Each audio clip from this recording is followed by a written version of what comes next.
Vous êtes à l'abreuvoir de l'actualité. À toutes et à tous, bonsoir. Bienvenue, les grandes articulations. C'est parti pour le championnat d'Afrique de Sambo et disciplines associées. On enregistre la participation de 19 pays. Les autorités guinéennes sont présentes à l'ouverture. C'est le Premier ministre, chef de gouvernement, qui préside la cérémonie. À Genève, en Suisse, 78e Assemblée générale de l'Organisation mondiale de la santé. C'est le ministre de la Santé qui chapeaute la délégation. Thème de cette année, un monde uni pour la santé. La situation post-Covid-19, entre autres, est un débat. Yukunkun, un village de Koundara, les infrastructures publiques sont presque inexistantes. La souffrance devient le quotidien. En réponse, les jeunes se retrouvent, les initiatives se créent. C'est le cas d'un festival prévu en juillet prochain. Vous le saurez tout de suite. Du 18 au 24 mai, une importante délégation guinéenne a séjourné à Rabat, au Maroc. C'est pour renforcer la coopération bilatérale. Trois priorités sont concernées: l'innovation, l'éducation et le développement du capital humain.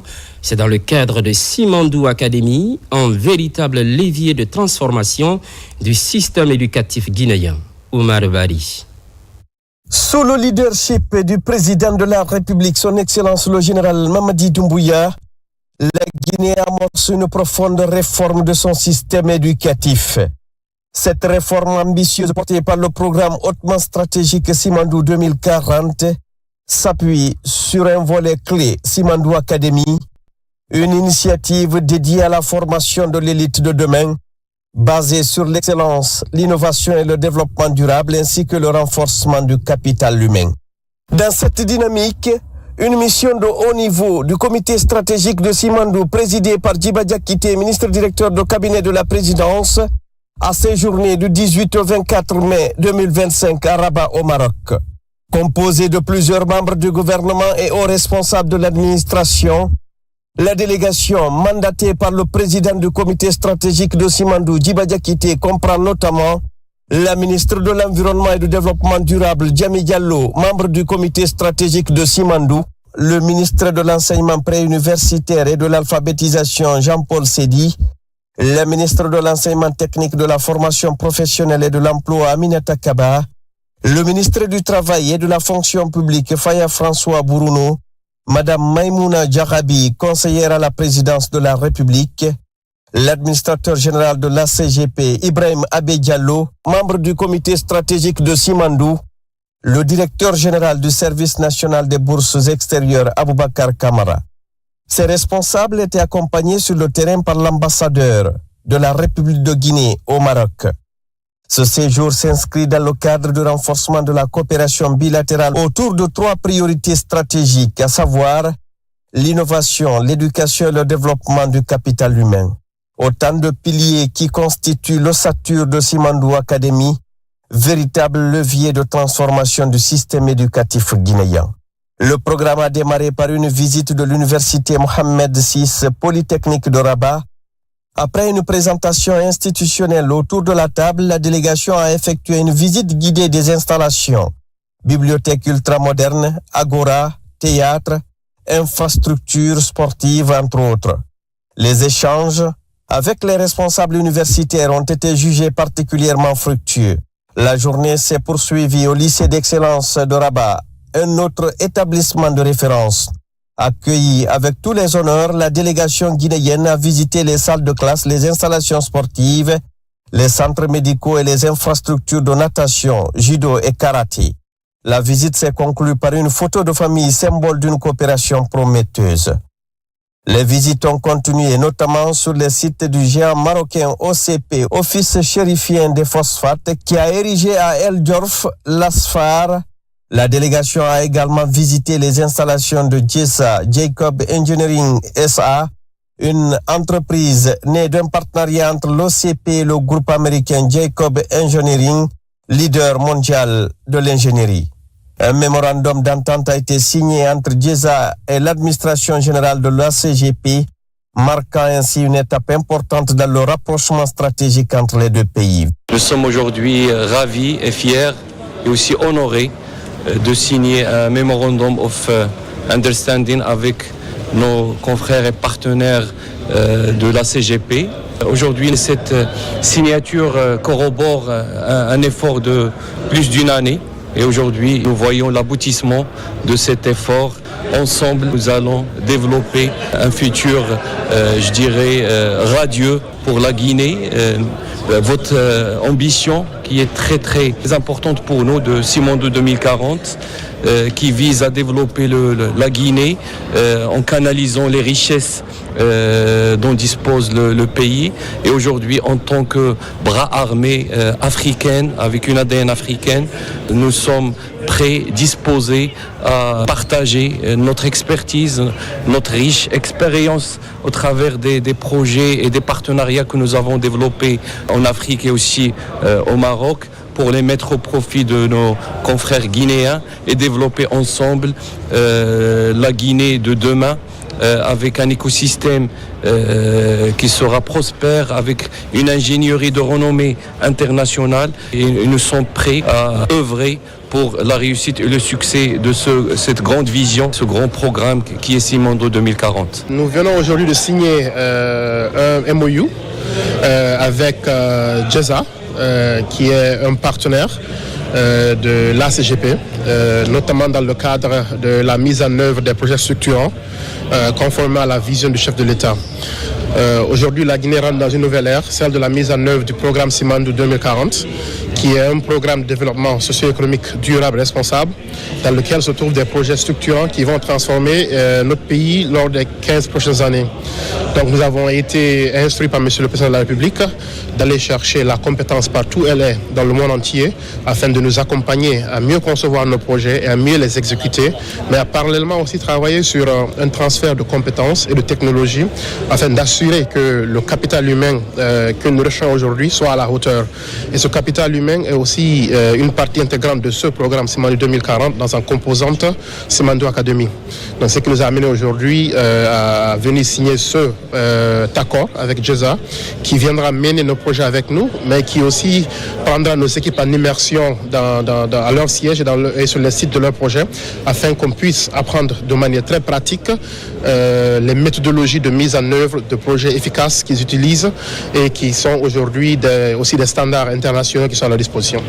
À Ben Guerir, près de Marrakech, une autre antenne de l'université Roi Mohamed VI a été visitée dans l'ensemble de ses composantes, où les responsables ont salué l'initiative des autorités guinéennes. Nous avons été ravis de recevoir donc la délégation de Guinée, et nous l'objectif c'est vraiment de développer de plus en plus de partenariats avec la Guinée, de pouvoir promouvoir nos programmes en Guinée et d'avoir pour l'année prochaine des étudiants et des étudiantes issus de la République de Guinée qui puissent venir étudier chez nous. Donc on est en train de discuter sur des programmes de scholarship, de bourse, pour pouvoir leur permettre de venir étudier chez nous. Et puis de toute façon, nous, l'objectif de l'UM6P, c'est quoi ?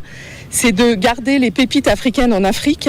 Et donc, on est vraiment en phase avec ce partenariat et on veut vraiment accueillir l'année prochaine de plus en plus d'étudiants et d'étudiantes issus de la Guinée. Au terme des différentes visites, les ministres Djami Diallo et Jean-Paul Seydi sont revenus sur les leçons majeures tirées de cette immersion dans l'écosystème éducatif marocain.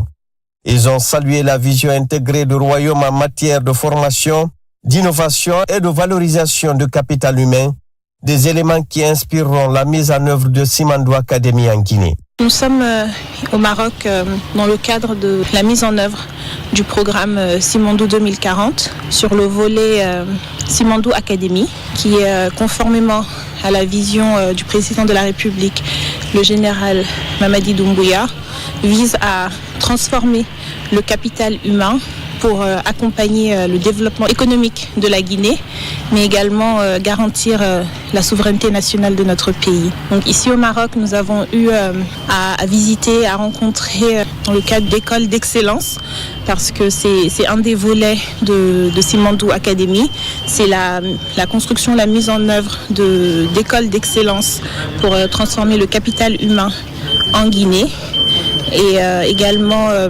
mettant en place un partenariat stratégique avec le Maroc afin de travailler sur cette transformation du capital humain en Guinée de manière spécifique. Nous avons échangé autour de la mise en place de bourses d'études, mais également la formation de formateurs, que ce soit en Guinée ou ici au Maroc. On est venu voir l'université Mohamed VI pour nous imprégner de ce qui se fait ici dans le cadre du développement d'un écosystème productif autour des métiers de mine ou autre chose. Il faut savoir que l'université Mohamed VI vient de l'OCP, sponsorisée par l'OCP, qui est une mine de phosphate au Maroc. Et nous voulons dupliquer ce modèle au niveau de Conakry à travers Simandou Academy. Et c'est dans ce sens que je suis là en tant que ministre de l'enseignement pré-universitaire, pour observer surtout les lycées d'excellence qui se font et voir quels sont les bassins que nous devons créer déjà au niveau de l'enseignement général pour alimenter ces lycées d'excellence en vue de conduire tout ce qui est pensé, tout ce qui est voulu et tout ce qui est espéré pour le système éducatif et pour le développement de la Guinée. C'est une vision, c'est encore une fois une vision du président de la République, le général Mamadi Doumbouya, et aussi de toute l'équipe du comité stratégique du Simandou. C'est une vision de faire en sorte que les ressources humaines soient développées et qu'elles soient dès à présent mises en place pour qu'au moment où le projet Simandou atteindra son point opérationnel, nous soyons déjà prêts, la jeunesse guinéenne soit déjà prête pour pouvoir occuper les fonctions qui doivent leur revenir de droit par la qualité de leur formation. Ce déplacement au Maroc illustre l'engagement profond du président de la République à travers le comité stratégique de Simandou à faire de l'éducation un moteur de développement et un socle de l'émergence nationale. À travers Simandou Academy, c'est une nouvelle école guinéenne tournée vers l'avenir, l'excellence et la performance qui prend forme. C'est officiel, le championnat d'Afrique de Sambo et discipline associée. Les hostilités sont lancées, 19 pays participent à la compétition. À l'ouverture des Jeux, le Premier ministre, accompagné par le ministre de la Jeunesse et des Sports, c'est le chef du gouvernement qui préside la cérémonie. Ousmane Bangoura. La Guinée accueille l'Afrique pour le championnat d'Afrique senior de Sambo et discipline associée. Pour réitérer l'engagement du gouvernement guinéen pour sa jeunesse, le Premier ministre Amadou Ouriba est ce dimanche aux côtés de la Fédération guinéenne de Sambo pour assister au combat préliminaire de la compétition. Dans ce championnat d'Afrique, la Guinée est représentée par 28 athlètes. Cette grande messe continentale est bien plus qu'un tournoi. Elle est un symbole fort de fraternité, d'engagement et de paix entre les peuples. Chers athlètes, que ce championnat soit une fête du sport, une vitrine de la rigueur, du courage et du respect mutuel. Que chaque combat soit le reflet de l'honneur et de la discipline qui fonde notre sport. Aujourd'hui à Conakry, nous avons quelques clubs. Et nous avons dans la région de Kankan des clubs qui viennent de naître. Notre souhait serait que, évidemment, le sambo soit pratiqué dans toutes nos 33 préfectures et dans toutes nos communes de Conakry. Et cela demanderait un soutien du gouvernement. Parce que chaque fois que les jeunes adhèrent massivement à une discipline, et surtout les disciplines de combat, évidemment, nous les occupons sainement. Et s'ils sont occupés sainement, nous avons la possibilité de les encadrer. Et le sambo est en train de jouer sa partition. Devant le président de la Confédération africaine de Sambo, le Premier ministre a dit toute sa satisfaction pour la tenue de cette compétition en Guinée. Il a profité de l'occasion pour revenir sur les péripéties de cette fédération. C'est un plaisir d'encourager les combats, les sports individuels. À ce niveau-là, la Guinée a des résultats. Il faut qu'on les encourage, que le sport ne se réduit pas simplement à une discipline, aussi reine qu'elle soit. Elle ne peut pas prospérer si les autres disciplines sportives ne se développent pas. Le sport est le facteur d'unité, le facteur de rassemblement. Nos quartiers en ont besoin, nos villes en ont besoin, les jeunes ont besoin de se reconnaître à travers des sportifs. Donc à tous ceux et à toutes celles qui accompagnent cette dynamique, merci beaucoup. Dans ce mois de mai, 2 compétitions africaines se tiennent à Conakry. Avant le sambo, la Fédération guinéenne de boxe a organisé le championnat d'Afrique de boxe avec la participation de 9 pays. La finale s'est jouée ce week-end devant le Premier ministre chef du gouvernement. La Tunisie est l'équipe championne de cette édition avec 10 médailles, dont 5 en or. Et la Guinée, 4e au classement avec 12 médailles, dont 2 en or. A préciser que le sambo est un art martial d'origine russe.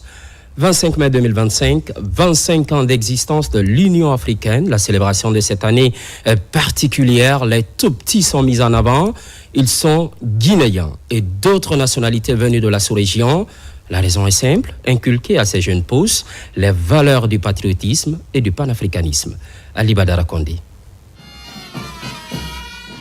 Tout a commencé par ce carnaval géant de ces tout-petits. Parmi eux, des Guinéens et d'autres venus des pays de la sous-région. Cette cérémonie marque le lancement des festivités des 25 ans d'existence de l'unité africaine. L'événement se déroule dans les locaux de l'école internationale Les Enfants du Futur. L'unité africaine commence dans nos écoles, dans nos cœurs, dans nos quartiers et dans nos entreprises. Elle commence lorsque nous choisissons de coopérer plutôt que de nous diviser. Lorsque nous valorisons nos langues, nos traditions, notre patrimoine. Cette fête pourra être mise en profit pour sensibiliser les enfants, les jeunes enfants à comprendre que c'est dans l'unité qu'on peut être fort. C'est dans la paix qu'on peut construire un pays. Le thème choisi pour cette célébration avec ces tout-petits est une Afrique unie pour une Afrique forte.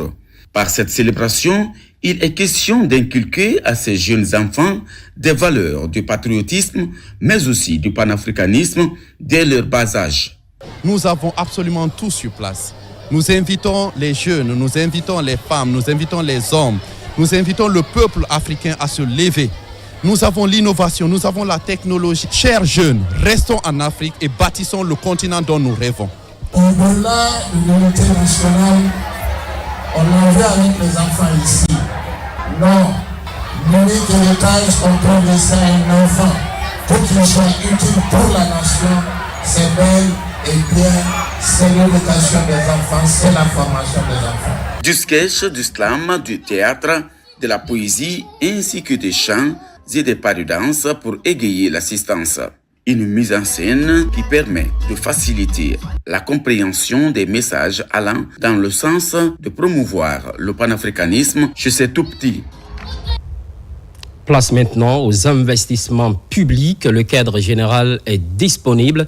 Fini la vulgarisation. 4 jours ont permis aux acteurs de s'approprier le document, un instrument relatif à la gestion des projets et programmes d'investissement public en Guinée. Mamadi Gassama.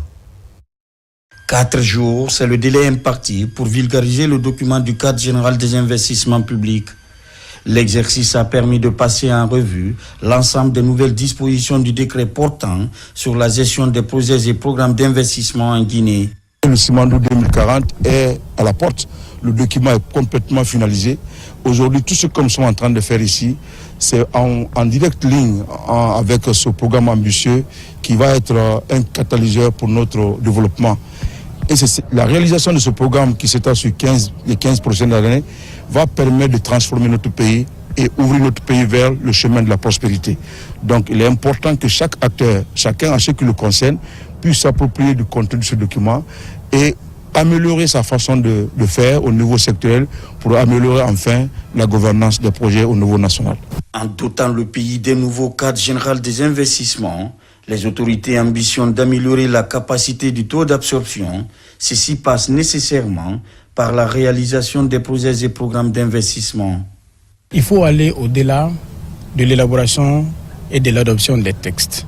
Il faut que chacun aujourd'hui accepte qu'il y a un nouveau cadre qui s'impose à nous tous, un nouveau cadre qui émane de l'orientation de nos autorités au plus haut niveau. C'est pourquoi je voudrais inviter l'ensemble des acteurs impliqués dans le processus de gestion de s'approprier, d'en faire bon usage. Et ce qui nous permettra de hisser haut notre pays dans le cadre de la dynamique de repositionnement qui est en cours, prônée et voulue par nos autorités et matérialisée progressivement par M. le ministre de l'Économie et des Finances. À terme, quelques points d'attention sont relevés. Des recommandations allant dans le sens de l'amélioration de la gouvernance ont été aussi formulées. Au même moment, mobilisation des recettes fiscales, un défi de tous les jours pour faire face au développement national. La sensibilisation est activée, les messages sont liés à la gestion et à la transparence. La séance profite aux étudiants de l'Institut supérieur agronomique et vétérinaire de Farana. Silati Kourouma, Marwan Kamara. À l'amphithéâtre de l'Institut supérieur agronomique et vétérinaire de Farana, le civisme fiscal est en débat. Autour de cette thématique d'intérêt public, étudiants et spécialistes en la matière.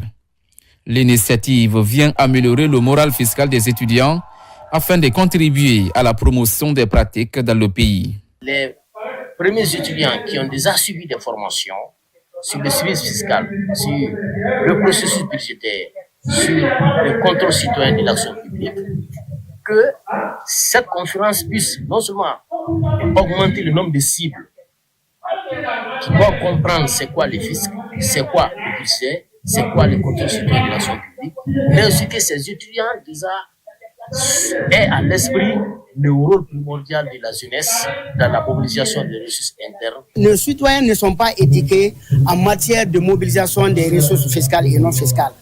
Et les budgets sont prévus en fonction de ça, de ces recettes-là. Et sans ces recettes-là, nous ne pouvons pas réaliser des prévisions, des activités que nous projetons dans le budget.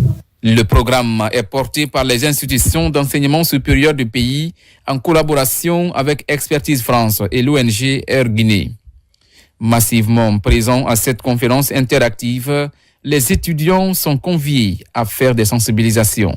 Pour mieux enrichir un pays, il faut passer sur le paiement des impôts et les taxes. C'est la meilleure façon d'enrichir le pays. La formation m'a plu également car ça me permettra de connaître mes devoirs et mes droits au niveau du paiement des impôts. La sensibilisation des étudiants au civisme fiscal est un processus continu qui nécessite une approche globale multiforme.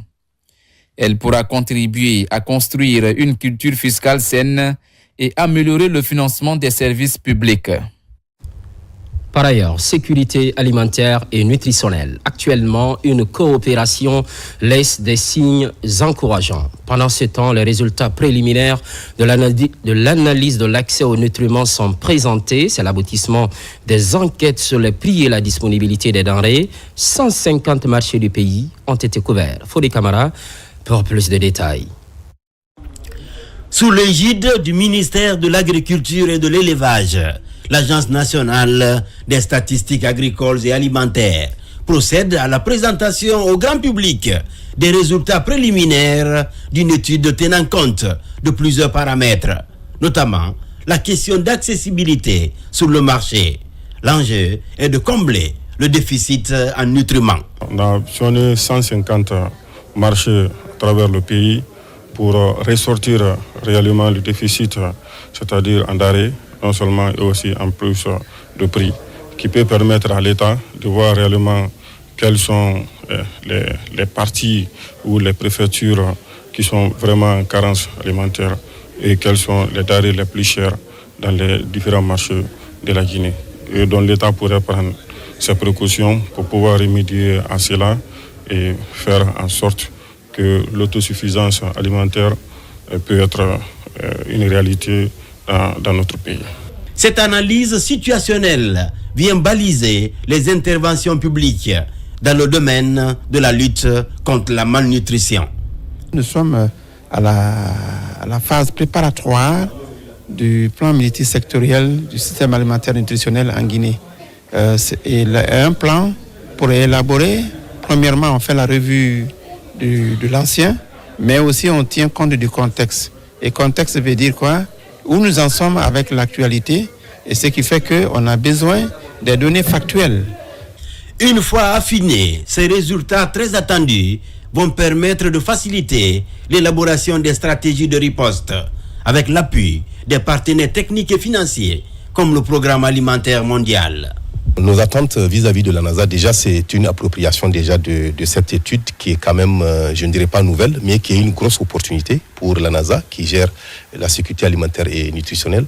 Et de l'autre côté aussi, ça permet aussi donc à la NASA de se positionner et de rendre de manière très très anticipée et donc les situations d'accessibilité ou de comprendre l'environnement alimentaire en Guinée. Cette étude servira d'outil de planification pour aider le gouvernement dans son combat pour la sécurité alimentaire et nutritionnelle.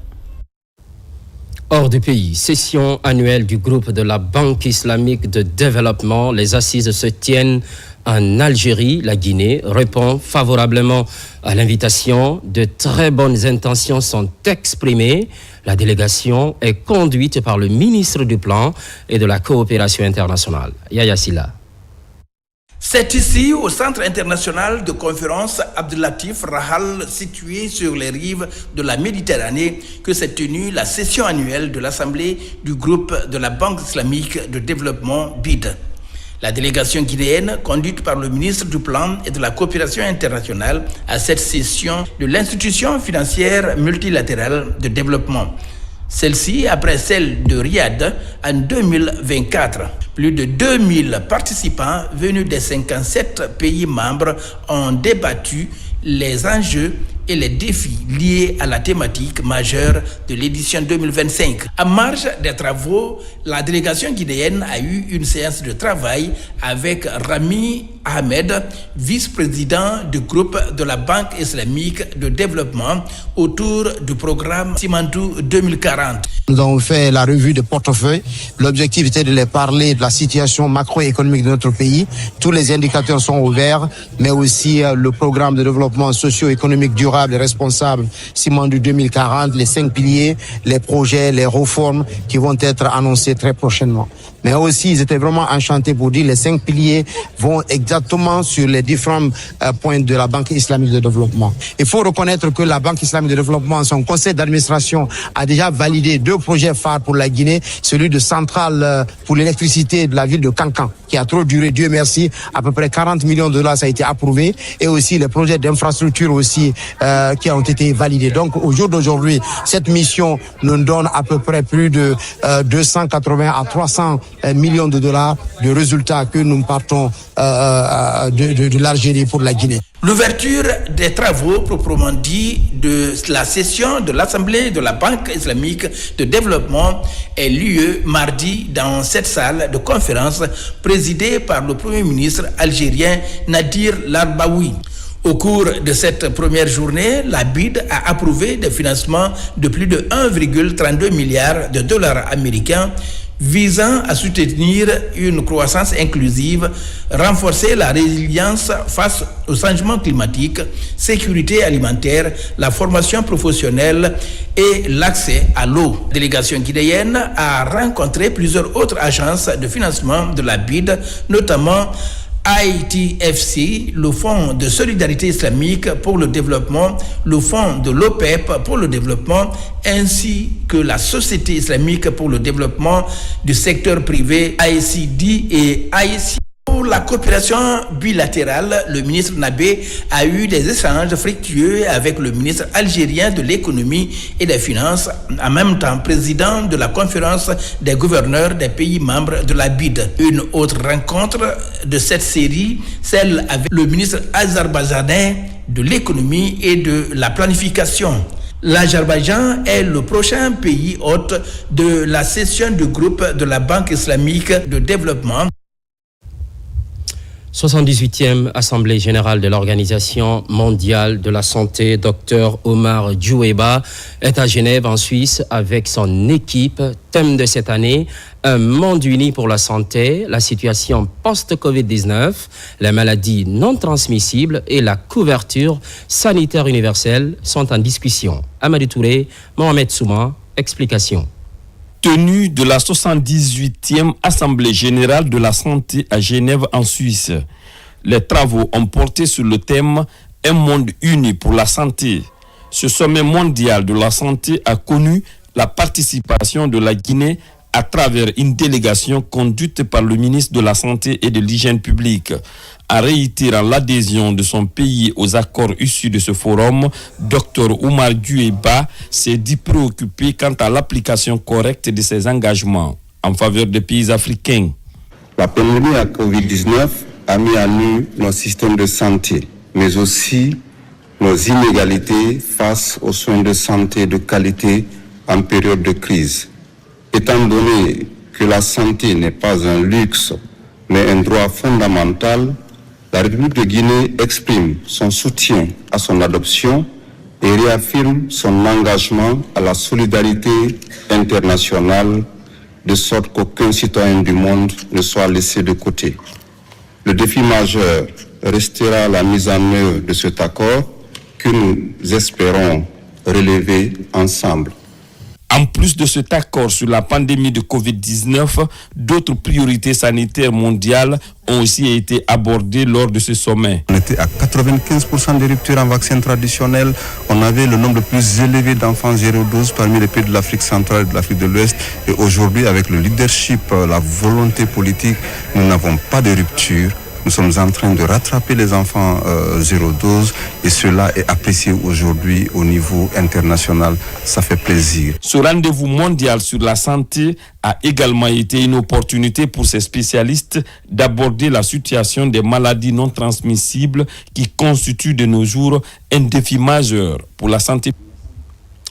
À l'international, toujours, Cuba, délivrance des documents consulaires. Les compatriotes sont motivés pour les obtenir. Parmi ces documents d'identification figure le passeport biométrique. À La Havane, un kit est disponible à l'ambassade de Guinée. Les opérations se déroulent déjà. Makeme Donzo revient sur les circonstances.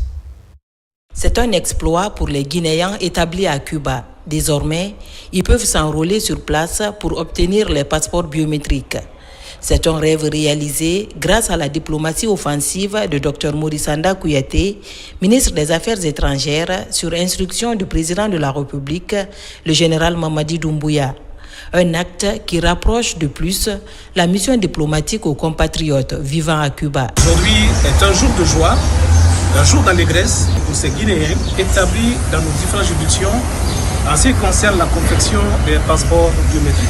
À savoir que l'ambassade de Guinée à La Havane couvre plus de 14 pays. C'est l'occasion pour nous aussi de demander à tous les ressortissants, à tous les Guinéens établis dans nos juridictions, de se diriger vers l'ambassade afin de se faire recenser et afin de se munir d'un numéro unique et un passeport les identifiant comme Guinéens. Dans ce pays d'Amérique latine, plus de 500 Guinéens y vivent. La majorité est constituée d'étudiants boursiers. Un jour vraiment important pour nous. Nous remercions beaucoup notre ambassade et nous remercions le président de la République de nous avoir mis à la disposition un appareil d'enrôlement des étudiants et des ressortissants guinéens qui sont à l'étranger. Cette coopération fructueuse entre Conakry et Havane date de 1960. Elle est basée sur la formation militaire, sanitaire et éducative. Une amitié consolidée par les pères fondateurs, les présidents Ahmed Sékou Touré et Fidel Castro. Et retour au pays maintenant pour parler de cette préoccupation gouvernementale, enrôlement biométrique des populations. Les cadres de l'enseignement supérieur sont à l'université de Somphonia. C'est pour très prochainement déployer les étudiants dans la sensibilisation. D'abord, il faut les former sur le processus. Bakary Bamba Kondé était de la partie. L'université Journal Lansana Conté de Somphonia a donné le coup d'envoi d'une campagne de sensibilisation dédiée au recensement national de la population. Cet événement qui s'est tenu au pôle vie de l'université vise à encourager la participation active des étudiants et à sensibiliser la communauté sur l'importance cruciale du recensement pour le développement socio-économique du pays sur initiative de l'antenne universitaire du mouvement Au+. Fixer un seuil. Ce seuil, c'est 13 500 personnes, c'est-à-dire spécialement dans la commune urbaine de Somphonia. Vu que l'université est dans la commune de Somphonia, nous avons une responsabilité, cette responsabilité qu'on appelle sociétale.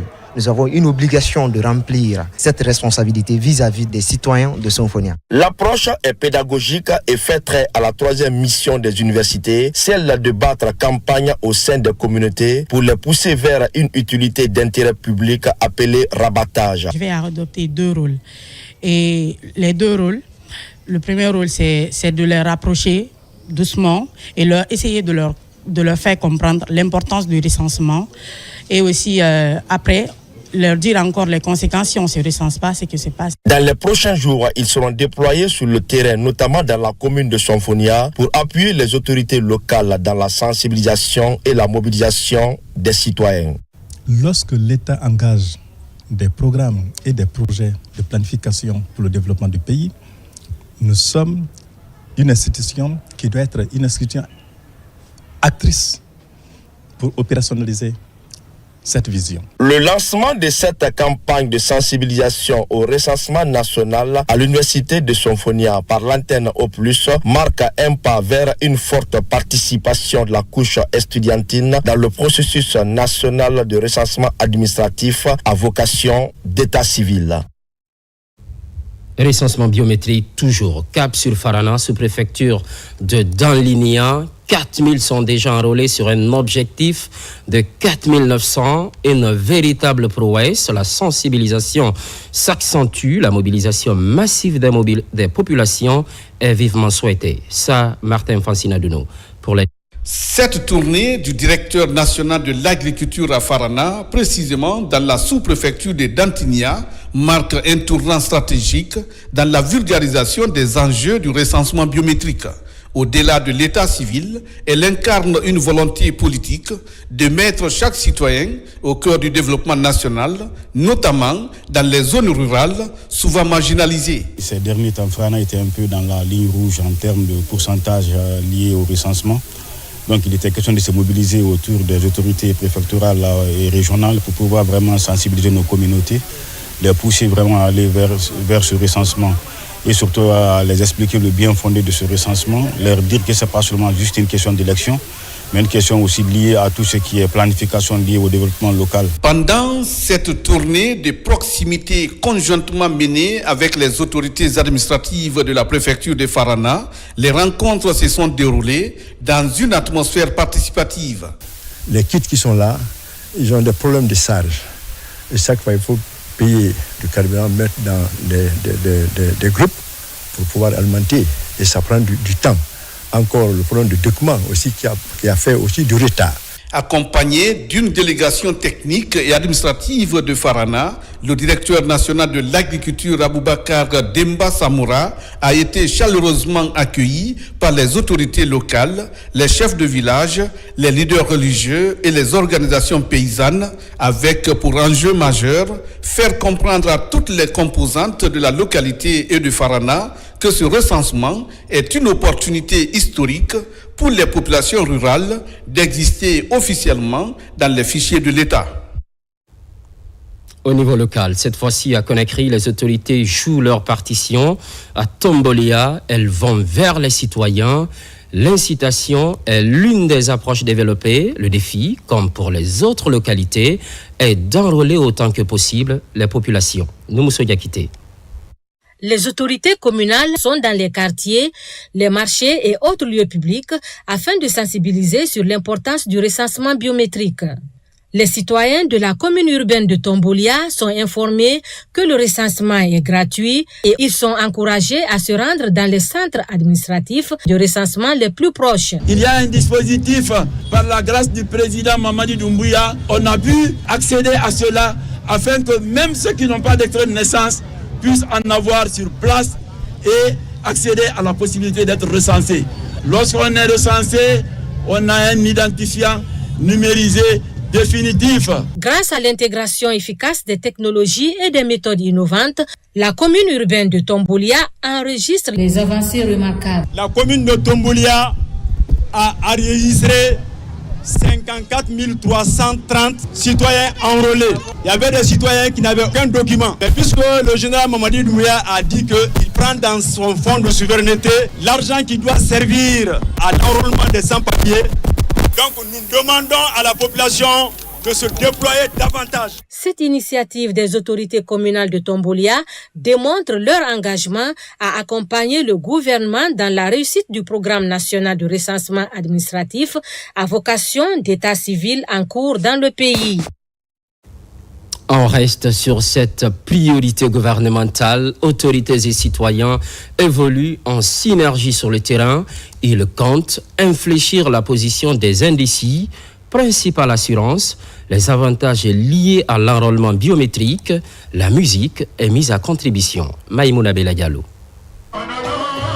Le stade Cabinet Kouyaté a vibré récemment à l'occasion d'un concert exceptionnel de sensibilisation au recensement biométrique. À l'initiative du mouvement MAD, l'événement a rassemblé une foule impressionnante. Une ambiance survoltée, des artistes guinéens enchaînant les tubes et une foule électrisée. C'est dans cette atmosphère que le message citoyen a été répété. Celui qui fait le recensement, il en tire beaucoup d'intérêt. Tu peux obtenir ta carte d'identité et ton passeport. Donc, tu te recenses pour toi-même. Notre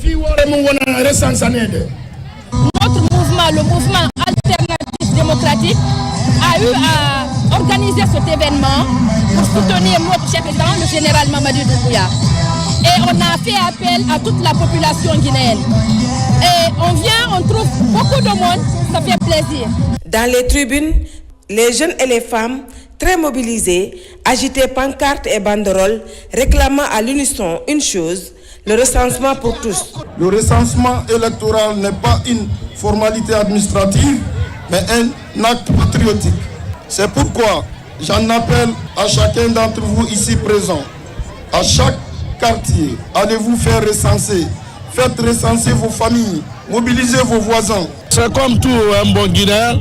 Tu vois, M. Fofana, on lui dit merci de mettre cette initiative en place pour soutenir M. le Président.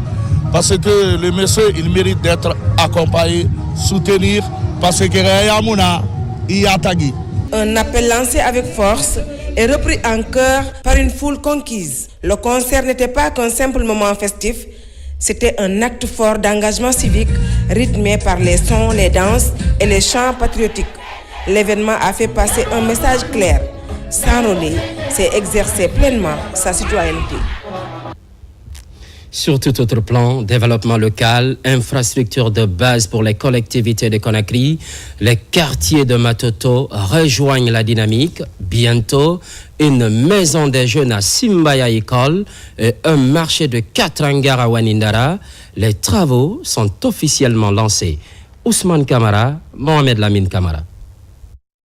Avec la gouvernance du CNRD, le développement à la base se matérialise de plus en plus par la construction des infrastructures d'intérêt public.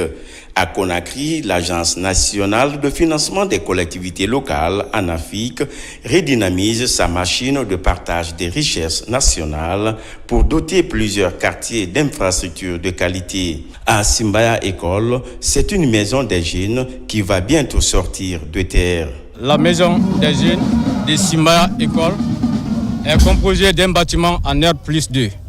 Au premier étage, une salle de réunion, 4 bureaux, une salle d'attente et 5 toilettes. Au deuxième étage, 4 bureaux, une salle de réunion, une salle d'attente et 5 toilettes. L'entreprise EGAC est chargée de l'exécution de ces travaux pour un délai de 6 mois. Cette première phase comporte la réalisation de 6 micro-projets communautaires pour un coût global de près de 20 milliards de francs guinéens. Ces projets, fruit d'une volonté politique affirmée du président de la République, le général d'armée Mamadi Doumbouya, le financement de ces projets a été rendu possible grâce au dynamisme, à l'efficacité et à la détermination de l'Agence nationale de financement des collectivités. À Wanindara, cette autre pose de première pierre vient ainsi soulager les femmes de cette localité. C'est désormais un marché de 4 hangars qui sera construit à la satisfaction des populations de cette partie de Wanindara. Pour la petite histoire, c'est notre ONG qui les avait invités pour la première fois ici. Ils sont venus, ils ont fait le constat, on avait organisé une journée d'assainissement. On a invité le maire. Monsieur le maire est venu avec son équipe, ils ont fait le constat. il y a de cela une année. Ils nous ont promis. Parce qu'ils ont fait le constat, ils nous ont promis quelque chose. Et c'est ça qu'ils sont en train de réaliser aujourd'hui.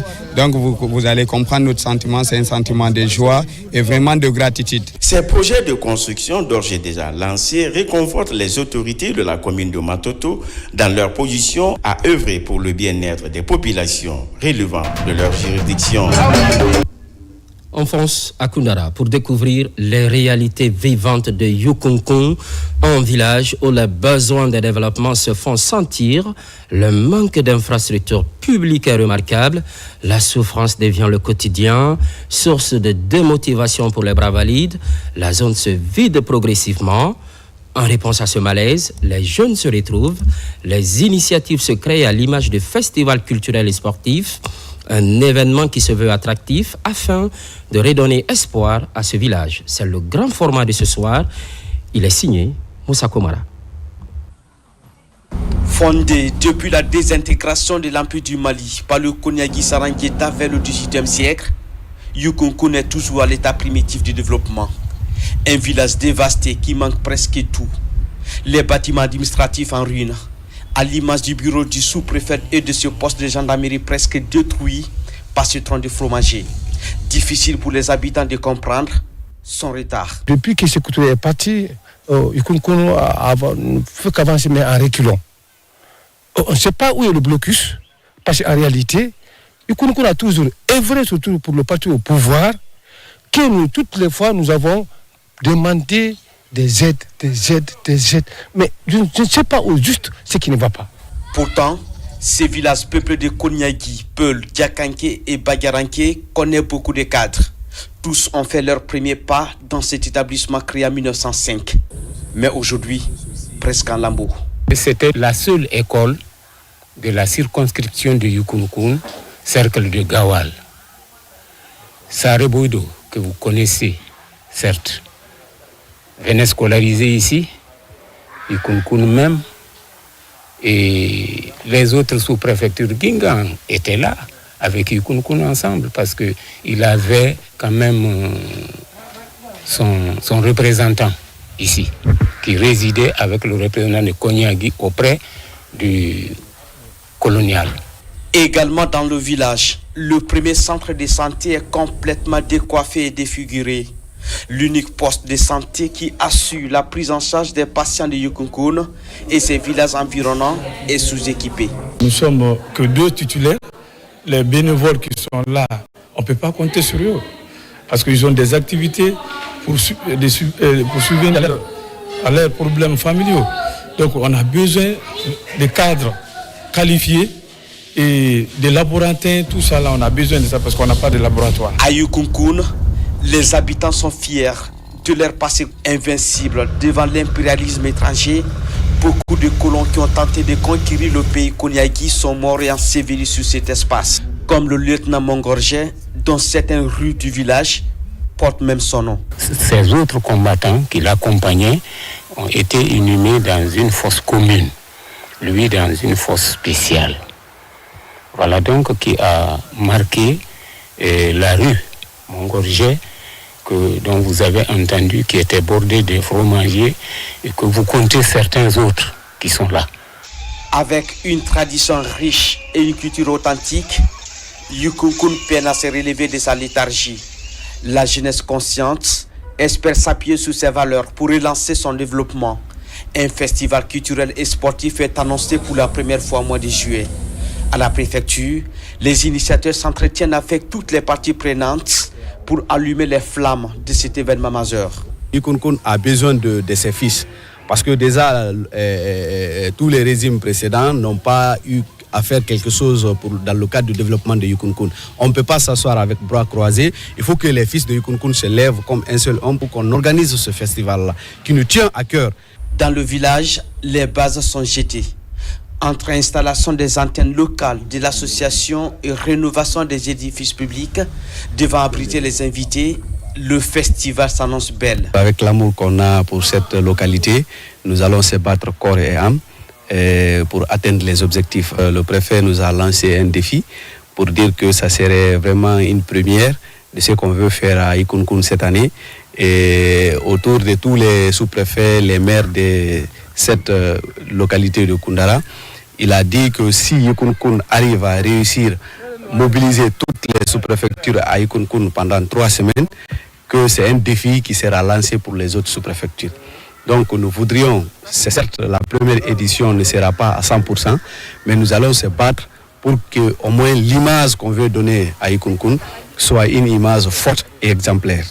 À l'occasion de ces festivals, les organisateurs comptent rénover plusieurs infrastructures publiques, dont cette école primaire qui fait partie de leur patrimoine culturel. Nous sommes décidés, il faudrait qu'on change, qu'on redonne l'image de cette école-là pour en faire un patrimoine.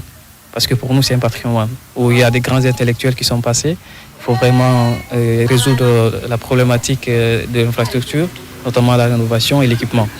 Rassembler les fils autour du développement et la paix, tels sont les enjeux de ce festival qui va mobiliser plus de 700 invités. Yikoun entre malaise et espérance. Santé de la femme à présent. Les méfaits de l'excision sont rappelés. La lutte enregistre l'implication des leaders d'opinion en Zérékoré. Un renforcement des capacités est organisé en faveur des religieux et acteurs communautaires. La session est rendue possible grâce à l'UNFPA. Mohamed Salouk Baye, correspondance. Venus des différentes préfectures de la région, ces participants sont outillés sur des thématiques liées aux droits des femmes, notamment les conséquences sanitaires, psychologiques et sociales de l'excision. L'objectif est de faire d'eux des relais efficaces pour une meilleure sensibilisation dans les communautés et dans les lieux de culte où leurs voix ont un impact réel sur les mentalités. Nous sommes là dans la dynamique de l'implication des leaders religieux dans le processus d'habilitation communautaire pour amener les communautés à comprendre les conséquences de la pratique de l'excision en vue d'être des ambassadeurs des droits des femmes dans leur communauté. À travers cette démarche, le département de l'action sociale entend créer une synergie d'action à la base pouvant renforcer la lutte contre les mutilations génitales féminines, mais aussi promouvoir la santé de la reproduction et l'autonomisation des femmes en milieu rural. J'apprécie cette thématique parce que les leaders religieux, à savoir les imams, les prêtres, les protestants, ont assez d'hommes derrière eux qui les écoutent. Si nous voyons que cette pratique va causer du mal à nos mamans qui sont le berceau de l'humanité, vraiment on s'engage dans ce processus pour sensibiliser alors nos mamans afin qu'ils abandonnent cette pratique pour la survie de nos filles, de nos mamans. En tant que leader religieux, aussi à donner l'enseignement dans ma préfecture ou dans ma paroisse afin que les femmes et les jeunes filles soient aussi informées de l'inconvénient de cette pratique afin de les éviter. C'est un engagement collectif des leaders religieux et communautaires qui marque une étape décisive vers le changement de comportement et la protection des droits des femmes dans la région forestière. Merci pour l'estime sans cesse renouvelée. Les programmes se poursuivent. L'actualité évolue en Guinée, notre paradis, terre de richesse et d'innovation. Constante fidélité à toutes et à tous. À très vite.